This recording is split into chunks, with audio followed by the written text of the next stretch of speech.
आज़ादी के बाद से भारत आर्थिक रूप से, व्यावसायिक रूप से भले ही विश्व के पहले दूसरे नंबर के राष्ट्रों में सम्मिलित न हो पाया हो, लेकिन जो सबसे बड़ी बात भारत ने पूरी दुनिया के सामने रखी है वो है उसकी लोकतांत्रिक अवधारणा। विश्व के बड़े से बड़े राष्ट्राध्यक्ष, विश्व के बड़े से बड़े बुद्धिजीवी, लेखक, चिंतक इस बात को मानते हैं कि भारत ने अपने लोकतंत्र की बहुत दृढ़ता के साथ रक्षा की है। आपातकाल के समय एक बार लोकतंत्र का दीपक हल्का सा डगमगाया था, जिसे पूरे देश के लोगों ने आगे बढ़कर संभाला और लोकतांत्रिक मूल्यों, अभिव्यक्ति की आज़ादी और अपने लोकतांत्रिक अधिकारों को सुरक्षित रखने की आम आदमी की लड़ाई को लगातार सुरक्षित रखा। लेकिन पिछले कुछ समय से भारत में जब कुछ शक्तियां ये तय कर रही हैं कि क्या खाया जाए, क्या ना खाया जाए, क्या लिखा जाए, क्या ना लिखा जाए, क्या पहना जाए, क्या ना पहना जाए, और कौन गायक गाना गाए और कौन न गाना गाए, ये चीज़ें तय करने लगी हैं। ऐसे में पूरी दुनिया के सामने भारत के लोकतंत्र की जो मर्यादा है और उसमें अभिव्यक्ति की जो आज़ादी का स्थान है वो लगातार धूमिल होता नजर आ रहा है। ऐसे समय में राजनीतिक दलों के लोगों को ये मौका मिल रहा है कि भारत की एकता, अखंडता और मिलजुल कर रहने की जो साझी संस्कृति है उस पर प्रश्न चिन्ह लगाया जा सके। अगर हमारी कोई अंदरूनी समस्या है तो कोई नेता तो उसे यूएनओ में ले जाने की बात करता है, तो दूसरी पार्टी का नेता जाकर कहता है कि यहाँ मुजफ्फरनगर दोहरा दिया जाएगा।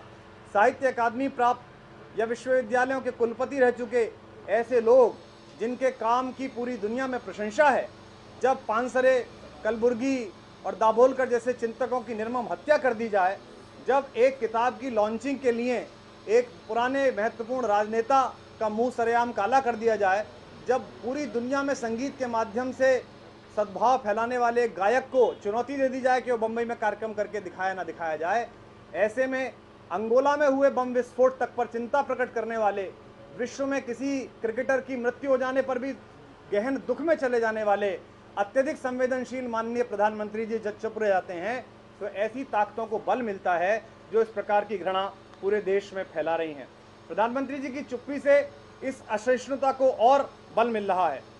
मैं आशा करता हूं और आम आदमी पार्टी उम्मीद करती है कि प्रधानमंत्री जी ध्यान रखेंगे कि वे भारतीय जनता पार्टी और उसके समर्थन में उतरे कुछ अराजक गुटों के ही नहीं बल्कि देश के 125 करोड़ लोगों के प्रधानमंत्री हैं।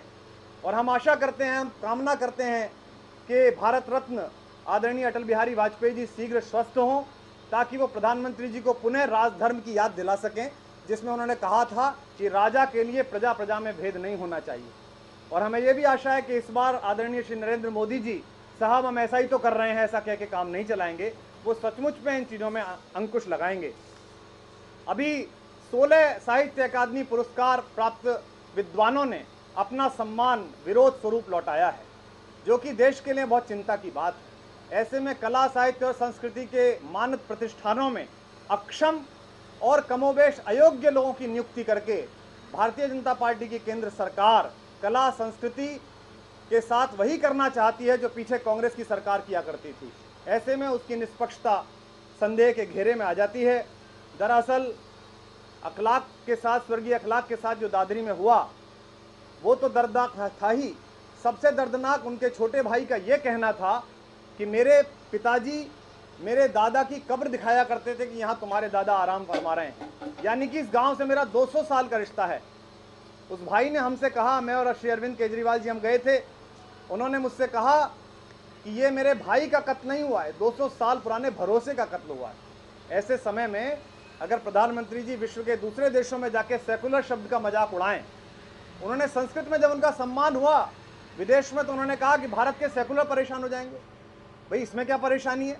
अगर संस्कृत बोल रहे हैं और उसके बाद भी सेकुलर तो आवश्यक ही है। मुझे लगता है कि सनातन धर्म की जो परंपरा आद्य शंकराचार्य जी से आती है उसका शायद उन्हें पूरा ज्ञान नहीं है, क्योंकि जो सच्चा हिंदू है वो तो धर्मनिरपेक्ष होगा ही।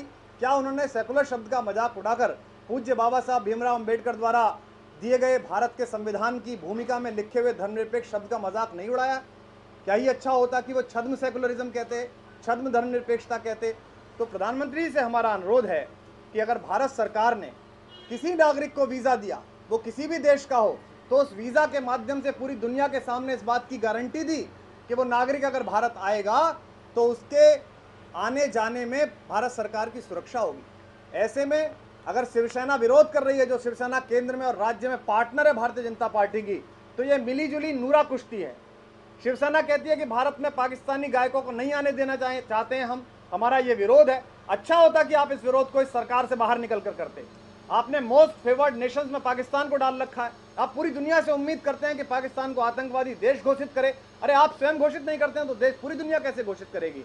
या तो प्रधानमंत्री जी के समक्ष वो संसद में सरकार से बाहर आए, राज्य में सरकार से बाहर आए और तब इस विरोध को करें, अन्यथा पूरा देश और पूरी दुनिया समझ रही है कि भारत की साझा संस्कृति और भारत की सहिष्णुता का मजाक उड़ाया जा रहा है। इसमें कोई शहीदों का मसला नहीं है, कोई बात नहीं है। तो हम ये प्रार्थना करते हैं माननीय प्रधानमंत्री जी से कि अब उनकी चुप्पी खौफनाक होती जा रही है। वो देश के मुखिया हैं, देश के कार्यकारी प्रधान हैं, देश के कार्यकारी सर्वोच्च पद पर बैठे हुए हैं।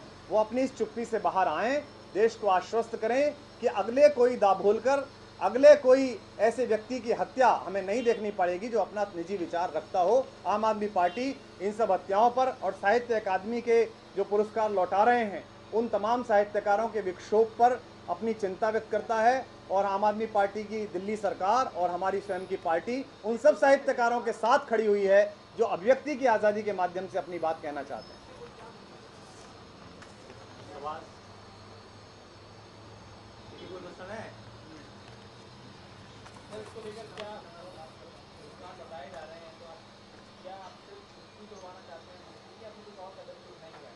देश के सर्वोच्च पद पर बैठे हुए, कार्यकारी पद पर बैठे हुए होने के नाते उनकी जिम्मेदारी बनती है कि वे ऐसी ताकतों को जो इस प्रकार की बातों को बढ़ावा दे रही हैं, जो हत्या की है, जो मुंह पर कालिक पोतने की है, विरोध करने की है, उनको वो लगाम लगाएं, वो बोलें, वो चिंता प्रकट करें। वो मन की बात कहते हैं तो इन लोगों के बारे में भी कहें। वो दिल्ली में जहाँ बैठे हैं, वहाँ बैठे अंगोला में हुए बम विस्फोट पर चिंता व्यक्त करते हैं। वो देश के एक बहुत ही लोकप्रिय क्रिकेटर और उनकी पार्टी के वरिष्ठ नेता श्री सिद्धू जी के स्वास्थ्य पर चिंता व्यक्त करते हैं। हमने भी चिंता व्यक्त की, मैंने भी निजी रूप से चिंता व्यक्त की ट्विटर पर।